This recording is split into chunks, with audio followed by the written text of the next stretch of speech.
Welcome to Upthinking Finance, a podcast that offers a unique and discerning view of economics and financial planning. Here is your host, Emerson Fersch. Welcome to another episode of Upthinking Finance. For my part, I know nothing with any certainty, but the sight of the stars makes me dream. Vincent van Gogh. I want to thank everybody for your interest and support in Upthinking Finance this year. As this is the last episode for 2022, I want to wish everybody a happy, safe, and blessed holiday season. I thought it'd be appropriate to end the year with a subject that impacts everybody probably throughout the year, but typically during the holidays, and that is the travel industry and specifically the airline industry. So I want you to sit back, envision yourself. You've boarded the airplane. Hopefully you're sitting in first or business class, and you've got one of those scalding hot handkerchief napkin things, and you're wiping your hands and your face, getting ready for a pre-flight beverage or perhaps those nice heated warm mixed nuts that I always look forward to. And then the cockpit door shuts. Well, today's guest is going to share with us what goes on the other side of that door. His name is Captain Steve Knight. He's a 50-year veteran in the aviation industry. He holds an airline transport pilot certificate, as well as a commercial pilot certificate, a flight engineer certificate, and a certified flight instructor certificate. Steve has flown more than 22,000 hours and has type ratings for 7 different aircraft. He's operated all over the world in various aviation settings. Steve has also held aviation management positions of chief pilot, director of operations, fleet captain, and standards captain while spending 39 years working at United Airlines. There, he led the flight training and standards program for the Boeing 777 as well as the Boeing 747. Steve is currently retired. He lives in Colorado with his wife, Suzanne, and continues to hold a current certified flight instructor certificate. So it's my pleasure to welcome, coming to us from Evergreen, Colorado, my friend, Captain Steve Knight. Steve, welcome to Upthinking Finance. Thank you, Emerson. Glad to be here with you. Excited to talk to you about the subjects today. No, it's a pleasure. So I've got everybody on board. I'm personally sitting in first class waiting for my mixed nuts. The door's closed. And I just really like to turn the time over and let's just see what's going on. You're getting ready. You're on the runway. You got a plane full of passengers, and yeah, well, we're not to the runway yet. There's a lot of work there. They just closed the door. We're just getting ready to push back from the gate. And there's a lot of things that went on up to that point. I like to call it the 60-player football team that's getting the jet ready to go halfway around the world. And as you might imagine, there's a lot of people involved. A long ways, quite a bit more than just pilots and flight attendants. There's dispatchers and planners and meteorologists and cargo loaders and caterers and all kinds of people that are getting the airplane ready to go. But if the doors close to the cockpit, it means we're locked down and ready to go, and the brakes are released, and they push us back, and now it's time to go through. The thing about an airline operation, it lives and dies by what we call SOPs, standard operating procedures. On any given day when I was flying, we had about 12,000 pilots. And on any given day, you might be flying, I'm going to use an example of a long haul international trip. So there's 4 pilots up there. And you might be flying with 3 guys you've never flown with before. And so there's got to be really rigid standard operating procedures so everybody knows what the other person's going to do next and what to expect.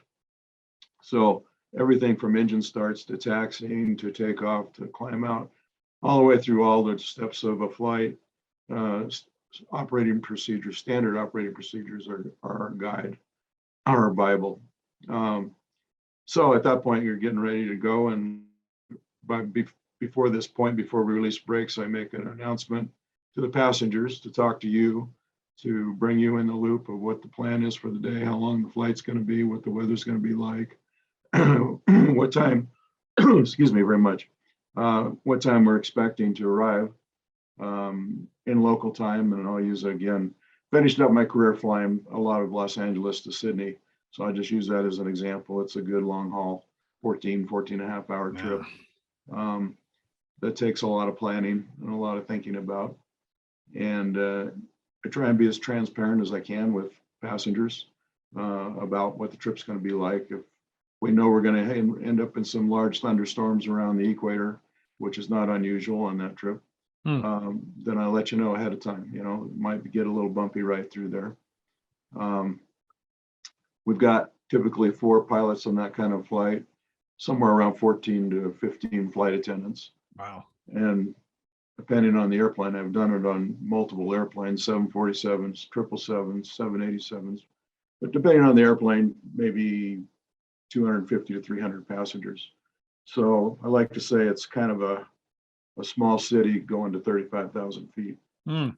And you have all the same issues at 35,000 feet in a small city as you would on the ground in a small city. Lots of different personalities, lots of things that can go right and can go wrong, from people getting sick to belligerent to just, you're kind of mayor and chief of police and everything else up there. So at this point, we're taxiing out and getting ready to head out, but a lot of work's been done up to this point to be ready to take off. So here's a question. You just reminded me. I know the first few times I went to New York years ago, I always thought it'd be interesting to see if you'd ever get the same cab driver twice. What are the odds, right? But Yeah. I'm wondering, I mean, it sounds like you're flying. Is it safe to say you fly with different pilots more frequently than you have the same, co-pilot from time to time? Well, it's not as much as I may have sounded like when I said we might fly with people we've never seen, which you might. But in the airline business, the way you get your route or your trip is all based on seniority. So you bid for that every month. And because people of around the same seniority are bidding the same trips, because that's what they like to fly, it's not unusual to be flying with people that you've flown with before. But this is where that consistency you mentioned, the procedures, I imagine the company has to spend a lot of time and expense making sure that every last detail, everybody's, like you said, you can plug in people and you're not going to vary from the plan. I mean, that sounds critical. It is critical. About several years of my career, I worked in the United Training Center, and I was in charge of training for the 777 and the 747. And that's what that game's all about. Not only do you have to do all the evaluations of the pilots and certify them every 9 months that they're good to go, but you have to, in that job, you're also in charge of the standards. And so you're constantly tweaking the standard operating procedures when you see a little glitch in an operation. A safety report comes in, or a pilot that you're flying with mentions something, and you look into that and say, yeah, we could do a little better by tweaking that SOP. But yeah, that's a huge part of the training, whether you're brand new at United, a brand new pilot, a new hire training, or you're just changing airplanes, because every time you change airplanes, you go back to school for roughly a month. And so the SOPs across the airline are pretty much the same. They're modified slightly for the airplane you're flying, because they might be different on an Airbus 320 than they are on a 747, just because of the nature of the airplane. But they don't vary by very much. Call outs that we talk about all the time, when we have certain call outs to make at certain points in the flight, those will be standardized across the airline. So even when you change airplanes, you're going to be doing the same thing. And it's, like I said, it's kind of what we live and die by, is standard operating procedures. It's a huge safety issue. It's kind of interesting, because when people, again, the passengers, I guess, you think about safety issues, it's always the mechanical stuff. You don't really think about what you're talking about, which is communication, which is more of the operation of the plane. But you know what I'm saying? Does that? Right. Yeah. Right. One of the big milestones in aviation since I've been in it, and I've been in aviation a little over 50 years. I was at United just about 40 years. Wow. One of the big milestones was way back when I was a new hire at United in 1979. We had a DC-8 crash in Portland, Oregon. And it was a United DC-8, and it was close to home for me, because at the time I was assigned to being a flight engineer on the DC-8. I wasn't obviously on that flight, but there was a real problem there with crew communication. And I won't get down into the weeds about all the details, but the industry realized they needed to do better, and they developed something called CLR, Cockpit Leadership Resource. It later changed names to CRM, Crew Resource Management. So it's gone by a couple different names. But ever since then, it's become an integral part, and not just United, at every airline across the board. an integral part of crew communication, where, the old world way was the captain was king and you don't dare not go along with them, right? But not now. Not now. Everybody's got an input. Everybody's got a valuable input to the whole operation, and very extensive SOPs came out of that, so that we're all speaking the same language all the time. We're all reading from the same sheet of music.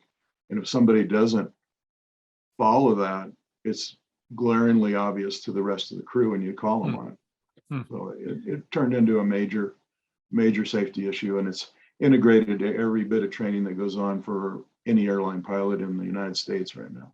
So that brings me to a question. You kind of just alluded to it, but how much inner airline or how much cooperation are there between competing airlines when it comes to sharing these standard operating procedures? I mean, obviously, other airlines are going to use these Boeing planes too. I mean, is there sort of a agreement that, this is more important than, just who's getting the hubs and all that? Yeah, it's when it comes to safety, all the airlines are very good at working with one another, and there are different groups that meet on a regular basis to discuss that kind of stuff across the airlines. Now, when it comes to marketing and where you're going to fly next, that's not so not put out there. But when it comes to safety, the airlines are very good with working with one another. No, that's good to hear. So let me, because I want to get back to some of this industry milestone stuff, but maybe can you elaborate a little bit more on just interacting? I mean, you talked about, being the mayor of this small city, and I'd ask a question. I don't know if it's appropriate, but I'll ask you what to answer. Sure. But because I don't know that it seems like, have you ever been in a situation where you had to come out of the cockpit to deal with a problem? Yeah, well, it's happened numerous times, and it happens for different reasons. It's post 9/11, we're much more cautious about leaving the cockpit because, for one thing, it makes the cockpit vulnerable anytime you open that door. And secondly, once you're on the outside of the door and something bad happens, there are procedures where they're not to let you back in again. Wow. And I'm not going to go very far there because there's a lot of security things there, but there can be reasons to not open the door again. And so you have to be cautious about that. But having said that, there's sometimes different reasons that will bring you or one of the, it's not always me, could be one of the other crew members, but there could be a medical issue going on in the back that is largely dealt with by flight attendants, but sometimes there's a need to move. We have a couple medical kits on board. One's back in the cabin, one's in the cockpit. They have different supplies. So sometimes you might have to get those supplies from the cockpit to the flight attendants. The other issue is somebody that's out of line in the back.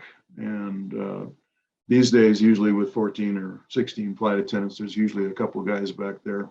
And there's usually passengers that are pretty good at helping out too. So it usually can be taken care of by them. But sometimes it takes somebody from the cockpit to get involved. And well, I'll just leave it at that. No, that's fine. I just wondered because I was thinking about all the times I've flown, and honestly, I other than the usual bathroom break, you don't usually see anybody come out of the cockpit too often, and when the plane's in the air. So what about just working with the people? I mean, do you get a chance to, because I know, you come to an office, you see the same faces every day. I imagine, flying, you're going to be seeing a lot of different faces. I mean, do you get a chance to where you can form relationships with the other, the flight attendants or other people that are involved, maybe even mechanics? I don't know. Yeah, to a certain extent. The one thing that gets in the way of that is the airline is a very commute heavy job. In other words, where you're based, probably 60 to 70% of the people don't live there. They live somewhere else.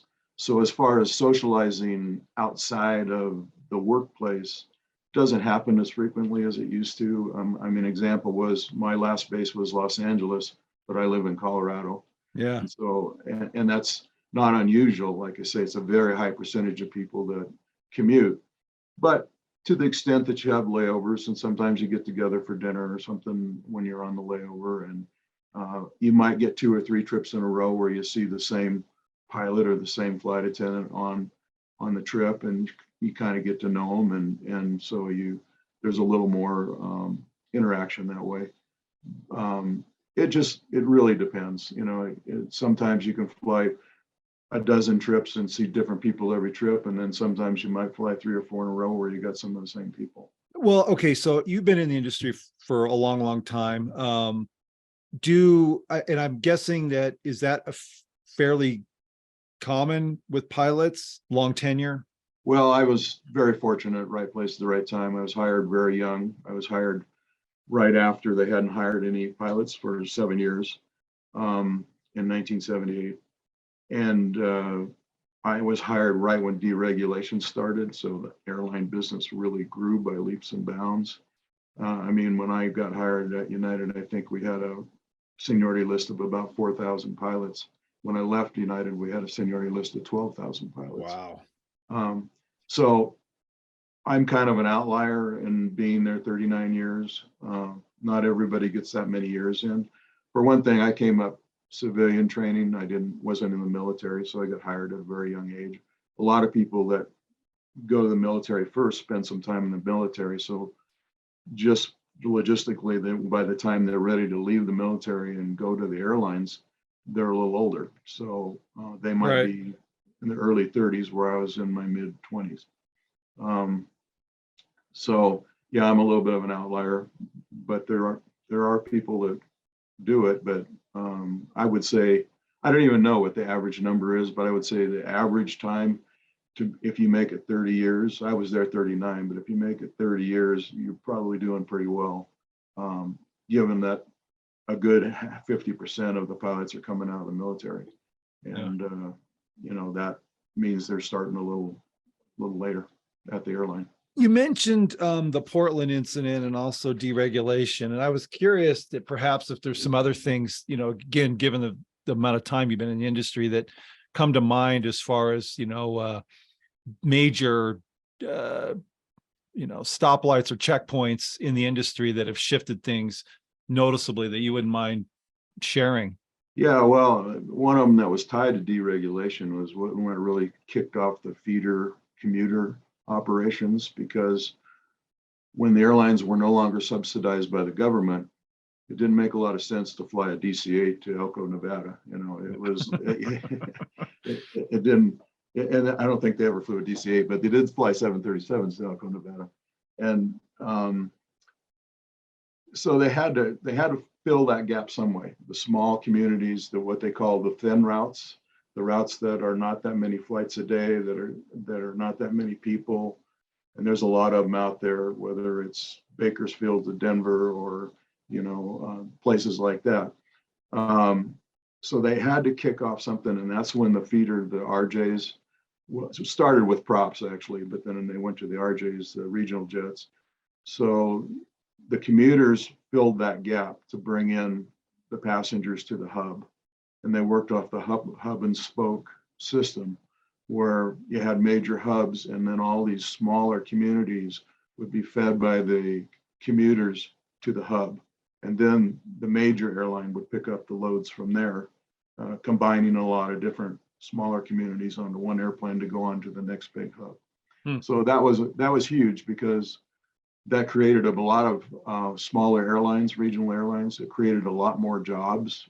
It created a stepping stone or a ladder for pilots, especially to work their way up to the major airlines. And it was a challenge in the beginning, because the feeders were always tied to a major airline. Like, there'll be a United Express airline that's tied to United. But in the beginning, United didn't have any control over their training, didn't have any control over their maintenance, didn't have any control over operating them.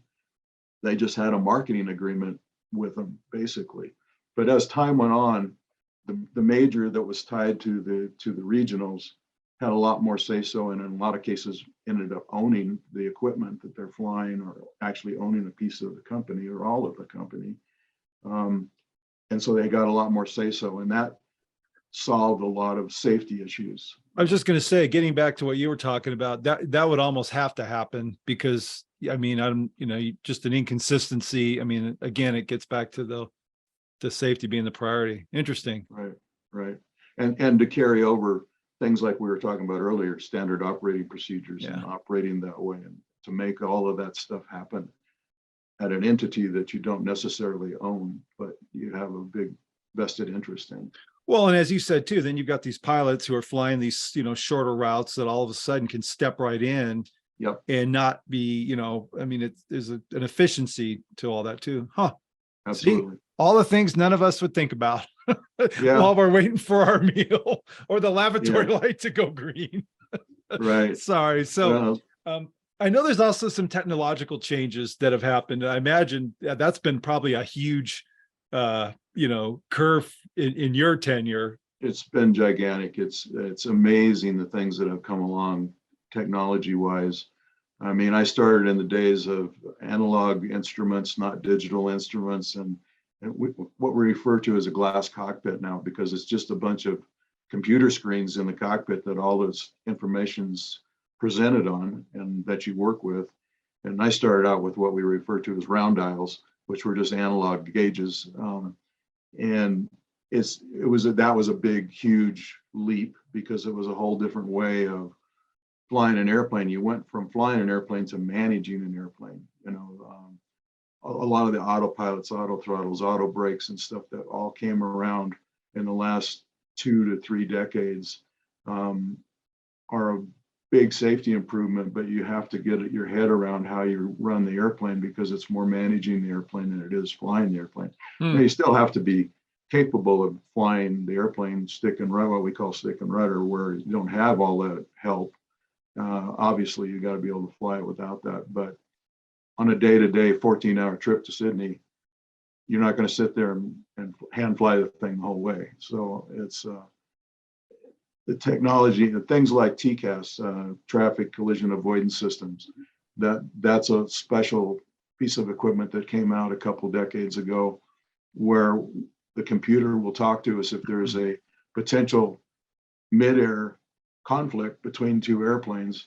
As it gets within certain parameters, the computer starts warning you, and then it can even move to the point where the computer tells you what to do, descend or climb, to avoid. And what's happening, there's something on an airplane called a transponder, and the transponder is a piece of digital communication equipment, and they can talk to one another. So the two airplanes can reason. It's one airplane's computer is telling it to descend while the other airplane's telling it to climb. I was just going to ask you. Yeah. Interesting. Wow. Yeah. So that was a huge thing. Another one was ACARS, which was aircraft communications and addressing and reporting system. And that, when I first started as a flight engineer on the DC-8, one of my main jobs was keeping the pay card. I had a book in the back where we'd write down the time that we blocked out and the time we took off and the time we landed. And I'd have to keep track of all that stuff manually and turn in the pay sheet at the end of the trip. ACARS does all that automatically now. It's all tied to when the door closes or when the brakes are released or when the struts extend when it leaves the ground. Wow. It sends that signal. So when you're looking at your app on your phone to see what time the flight's going to land to pick up your wife at the airport, that's all being sent automatically because it knew when you left the ground at the departure point. It knows when it touches down at the arrival, and the crew has no input to that. That's all done automatically. And so that was a huge thing because it unloaded. The more you can unload flight crews from doing a task that a computer or a machine can do, you make it safer, because then you got them looking outside more for airplanes. You got them watching the instruments more on an instrument approach, that you're on course and where you're supposed to be. So you'll alleviate a lot of the distractions. So ACARS system, as they call it, and that was way back. That came on fairly soon after I got hired, maybe within 4 or 5 years after I got hired. Wow. So it's not new technology. It's been around a long time, but it made a huge difference. Obviously, GPS was huge because back when I was hired at the airlines, The only people who got GPS was the military. Civilians didn't have GPS. And GPS is how we do all our navigation around the world now. We don't ever have to worry about being halfway across the Pacific Ocean and not having any nav aids on the ground that we can receive because it's all coming from a satellite. Wow. So obviously, all those things are huge. Let me ask you this. I know we've talked about this before, but I think it'd be interesting for listeners is, you've got all this technology, and I would imagine, and I'm listening to you thinking, if I'm flying through a difficult situation, the experience, to me, there's value in being, having worked in an industry. I mean, even like my industry before everything became so computerized and technology reliant, I just think there's value in that kind of experience, and Absolutely.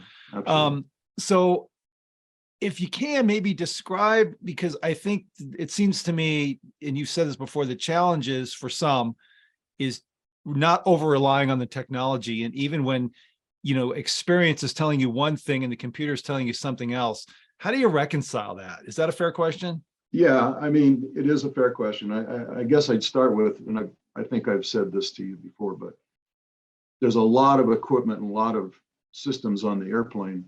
Doesn't mean you have to use them all the time. I kind of think of them as a carpenter's toolbox, right? It's got all kinds of tools in there, but it doesn't use all of them all the time. And you have to get, and the challenge when the automated cockpit came along, the challenge for the old world pilots was to realize there's things there to use as you need them, but you don't have to use them all the time, and you shouldn't use them all the time.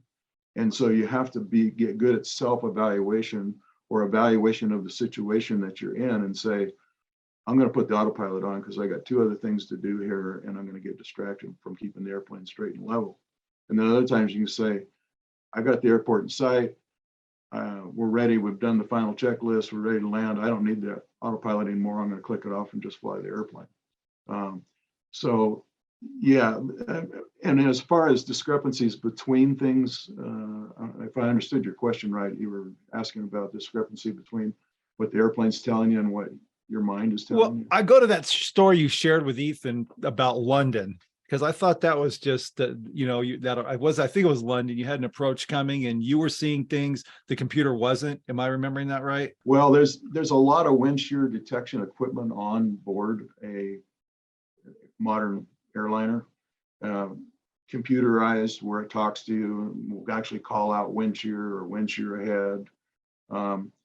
But you also have to go back to the basic stick and rudder skills and watch what the airplane's doing, what's happening to the airspeed, what's happening to the altitude, back to the regular old airspeed indicator and altimeter, right? Are we losing altitude that we shouldn't be losing? Are we getting off glide path?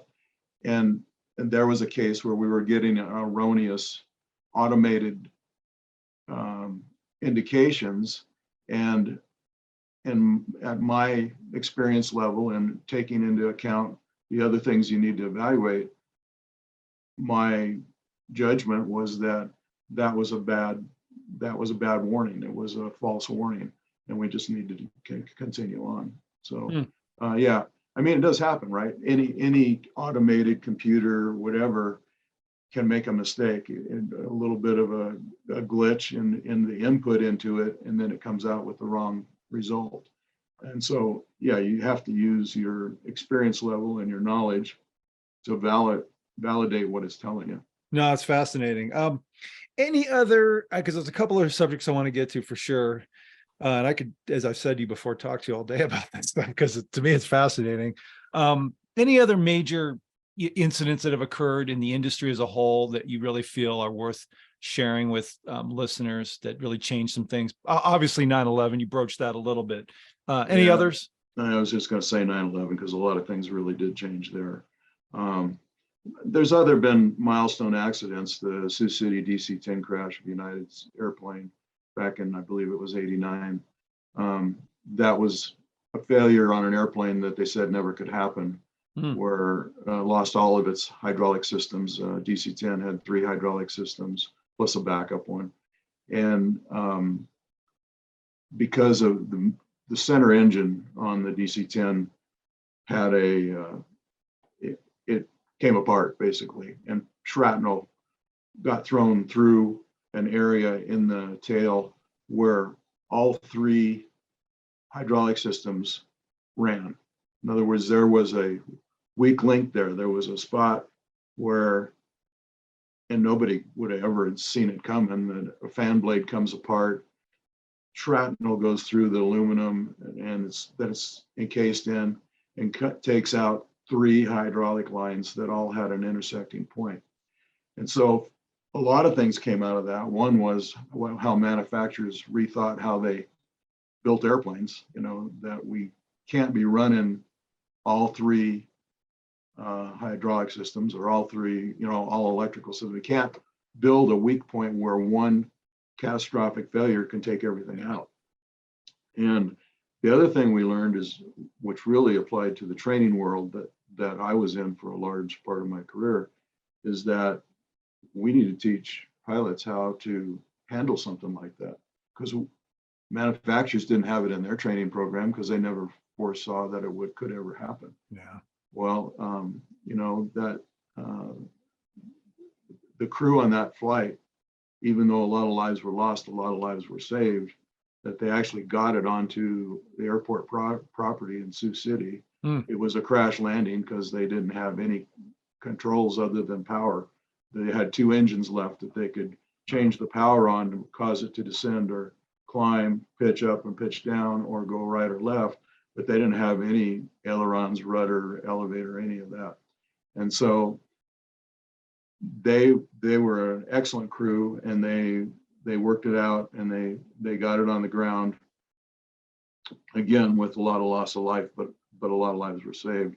And we realized in the training world that we need to address that. We need to practice that. So thanks to the world of simulators, we can do that safely. We can turn all the hydraulics off and set pilots up to practice that. And so training forever got changed when that happened. Wow. So kind of the other one was more recent one with Sully and the Hudson, the A320 into the Hudson.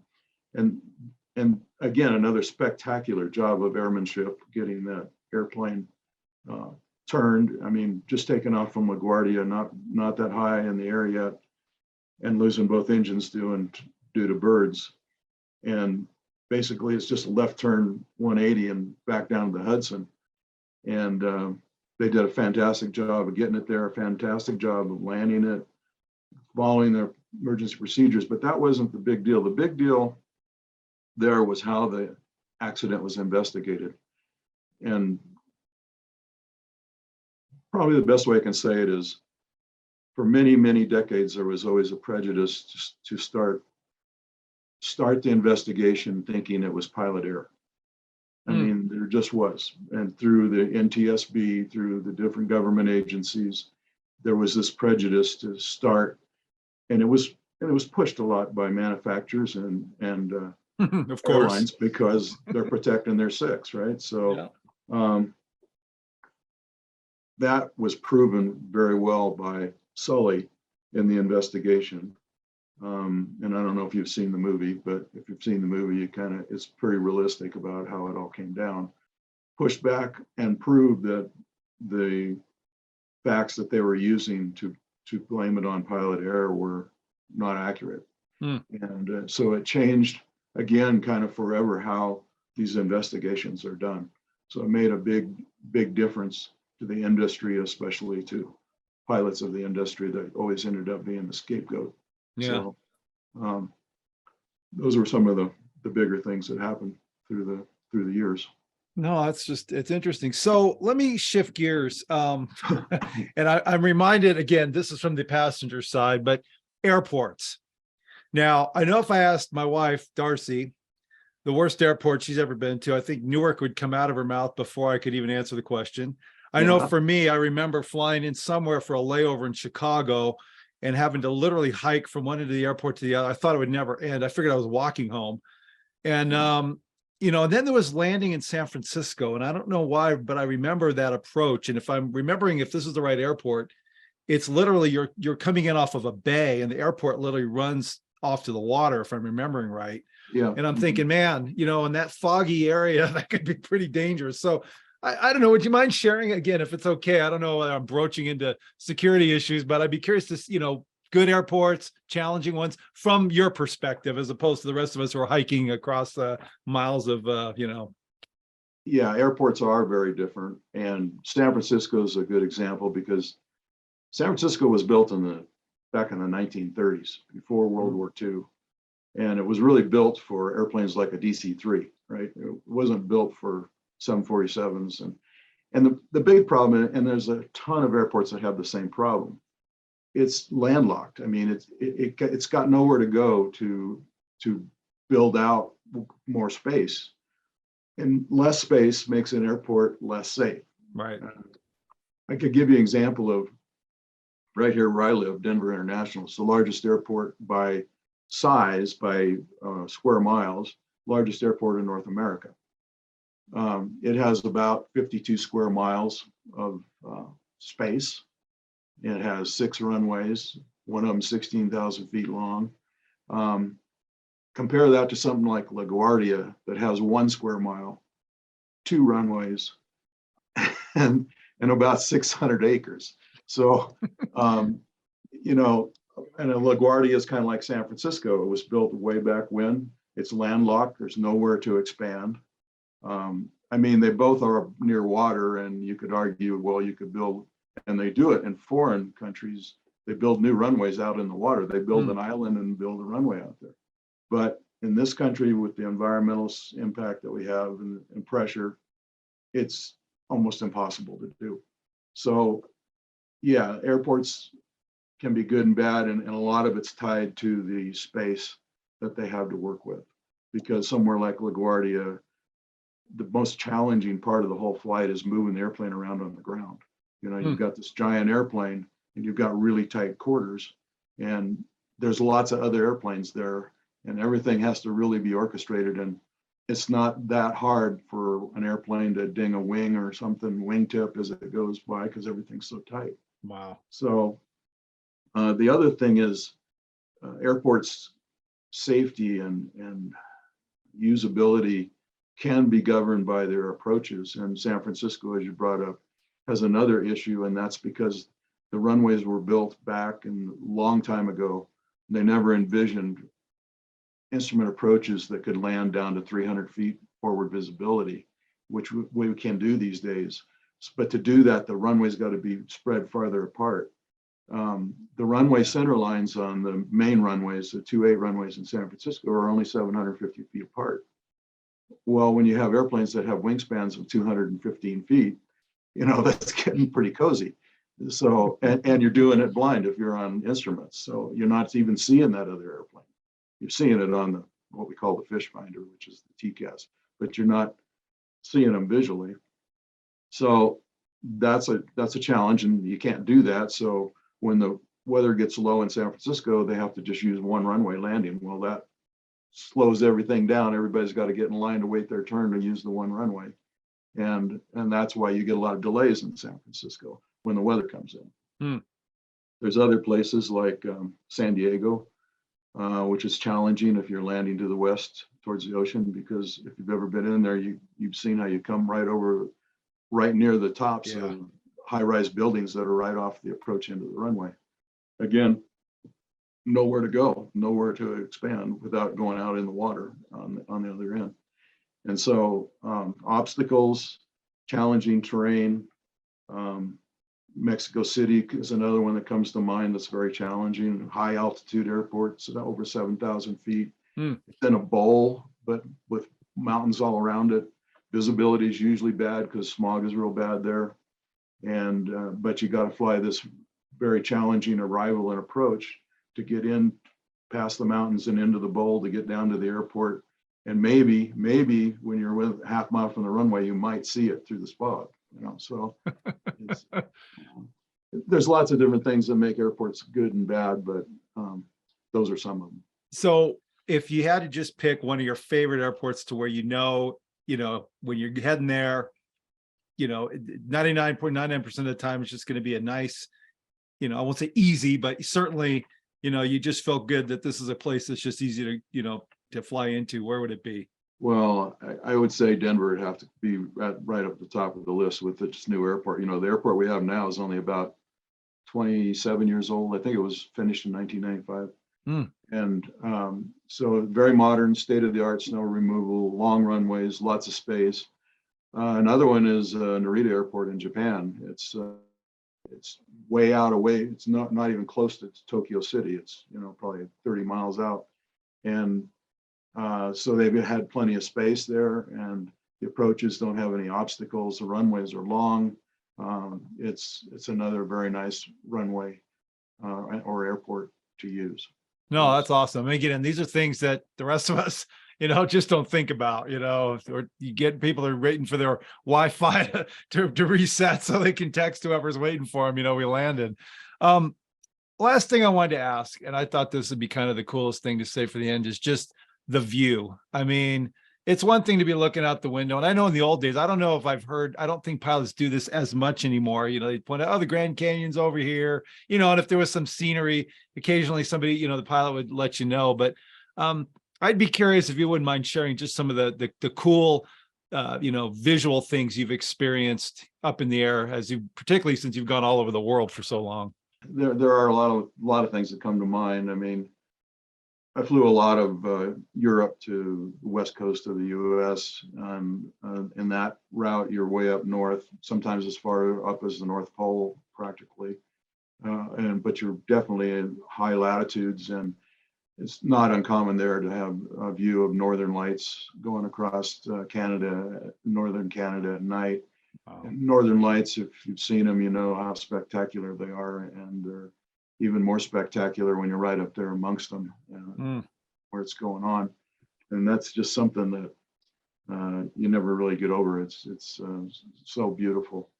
One of the more unique things that, just because it was when I was flying there, I was flying to Europe. I was in London when the volcano in Iceland erupted back in, I think it was 2000, I don't remember, 2010 maybe. Something like that.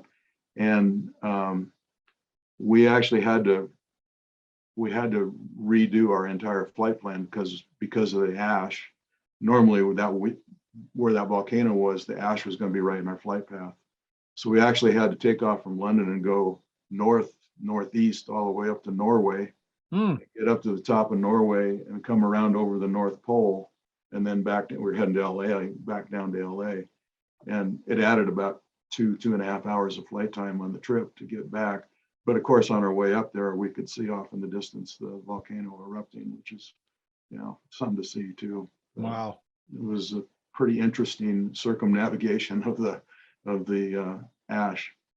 Another thing I found really interesting, it was 2008 Olympics in Beijing, China, and I was flying a charter on the 747. It was ABC charters. They were covering the Olympics, and it was all their camera crews and all their talking heads and whatnot were all on board. And I'd flown that route many times, but usually you go way up north near the North Pole and get over the top of the globe and down the other side. You usually come in over Mongolia, which is very rugged high mountains, and then you drop off over those mountains and you drop into the Beijing's in a valley. And normally the smog there is so bad that you never see the airport again until maybe half mile, quarter mile final. You're just coming in on instruments, and it's not for weather, it's for smog. But because of the restrictions they instituted to put a good face on the Olympics, and they shut down all the factories, they only let people drive their car every other day by their license number. And they did a lot of things like that. They quit burning coal in their heating in their homes. And we came over the Mongolian mountains there and dropped into the valley. And it was like, we could see Beijing and the airport and everything from 50 miles away. I'd never seen anything like it. There's a lot of interesting things that I've seen over the years just because of things like that. No, it's just amazing. I've just thought of a question I wanted to ask that didn't occur to me, but I know when we started traveling, which was probably internationally, I don't know, before the COVID, probably in 2015, and got a chance, spent a lot of time in the northern part of the globe. You know, you hear people say that it's a small world. How has all this travel, just these things you're describing, I mean, because you've been everywhere, how has that changed your, I mean, I don't know how to word this, but how has this changed your perception? I don't know if our planet is a little too dramatic, but just, you know what I'm getting at? I'm just kind of curious because it's a really unique perspective. I mean, it's one thing to, you know, fly from Cedar City to Salt Lake, you know, do that little run, but, you know, to be all over the world like that, I don't know, how does that impact you? Maybe that's the question. It does impact you. And in what you said in the beginning, it's a smaller world than you think. You know, it's when you can go halfway around the world in one flight, it's kind of amazing to think where we'll be in another decade or two with supersonic transport going to be coming back in play and all of that. And you'll do that trip in half the time, you know, or a third of the time. It does.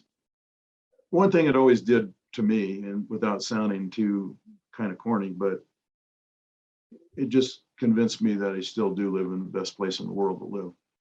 Because when you fly all these different places and you see some of the poverty and some of the conditions that the other countries are in, and I know we have our whole plate full of problems in this country, but it's not anything like a lot of those other countries are. And you feel pretty blessed to be able to live here and work here and be in this country. You know, things like, no doubt, over all the years I flew across the North Atlantic, coming across Greenland into northern Canada, it was no question that you could see the ice cap receding and receding and receding a little more.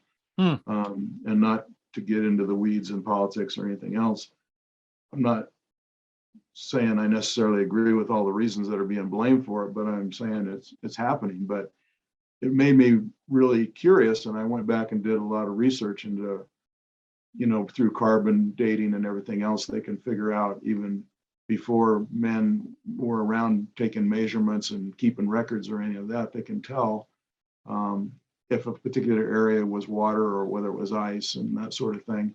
And what I learned out of that was, well, yeah, it is receding, but it also did that 1,000 years ago, you know, and then it froze again. And so the Earth is doing things on its own without input from man. Not saying that man doesn't have input in it, but before man ever was making input into it, it was, the globe was changing, and it's just doing what it's always done, warming, cooling by a degree or two, and these things change. And so those are some of the things that I saw with my own eyes. Yeah. That, you know, you can't argue with your own eyes. So, but it's an amazing world, really, it really is. Well, I tell you, Steve, I really appreciate the time today. Like I said, I know this is kind of old hat, and it's been a life for you, a life of just a, you know, from what I've gotten to know, just a beautiful, wonderful career and you know, the work you've done. And it's just fun. I appreciate you sharing, again, the other side of you from the cockpit. You know, again, none of us think about this. And there's certain places I think the average person goes to when it comes to thinking of airlines. And of course, you know, it's the tragedies, and it's the, you know, just, you know, the delays and crowded airports, but there's really so much more that goes on. And I think this has been just a really great conversation to enlighten myself even more, just from the conversation we had in the past, but I think everybody in general. So any final thoughts before I let you go and wish you a happy holidays? Anything you'd like to just add? No, you know, I said it to my passengers on my retirement flight, my last flight, which was from Sydney to Los Angeles. And it's tradition to make a little bit of a speech that it's your last trip and all that. I said, you know, the one thing about all of this, and I can only thank all of you as the passengers for buying the tickets and making this job possible. But when you do what you love, you never work a day in your life. And that's how I felt about my career in the airlines. Thank you, Captain Knight, for your time today. Thank you for the inspiration that you've been to my son. I can't even begin to tell you how much I appreciate that. And just thanks for joining me on Upthinking Finance. Thank you so much. I appreciate it.